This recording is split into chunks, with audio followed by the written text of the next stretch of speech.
Hello everyone, I'm Danielle Goss and welcome to this edition of your Third Age Health Brief. For years, doctors have lamented that there's no Pap test for deadly ovarian cancer.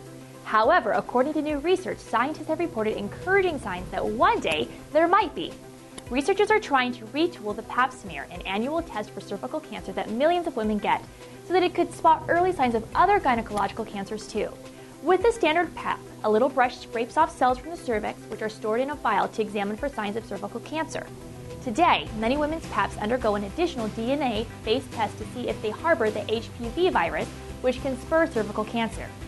It turns out that cells can flake off of tumors in the ovaries or the lining of the uterus and float down to rest in the cervix, where Pap tests are performed. These cells are too rare to recognize under the microscope, but researchers from Johns Hopkins University used some sophisticated DNA testing on the Pap samples to uncover the evidence, gene mutations that show cancer is present.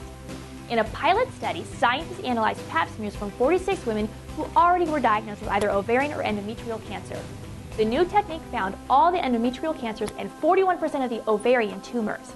This is very early stage research and women shouldn't expect any change in their routine Paps.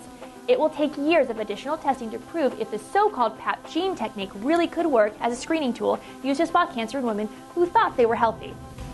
But if it ultimately pans out, the great part about this is the patient won't feel anything different and the Pap wouldn't be performed any differently. The extra work would be done in the lab. The gene-based technique marks a new approach toward cancer screening, and specialists are watching closely. Ovarian cancer has poor survival rates because it's rarely caught early. If this screening test could identify ovarian cancer at an early stage, there would be a profound impact on patient outcomes and mortality. Well, that's going to do it for this edition of the Third Age Health Brief. I'm Danielle Goss. Thanks for listening.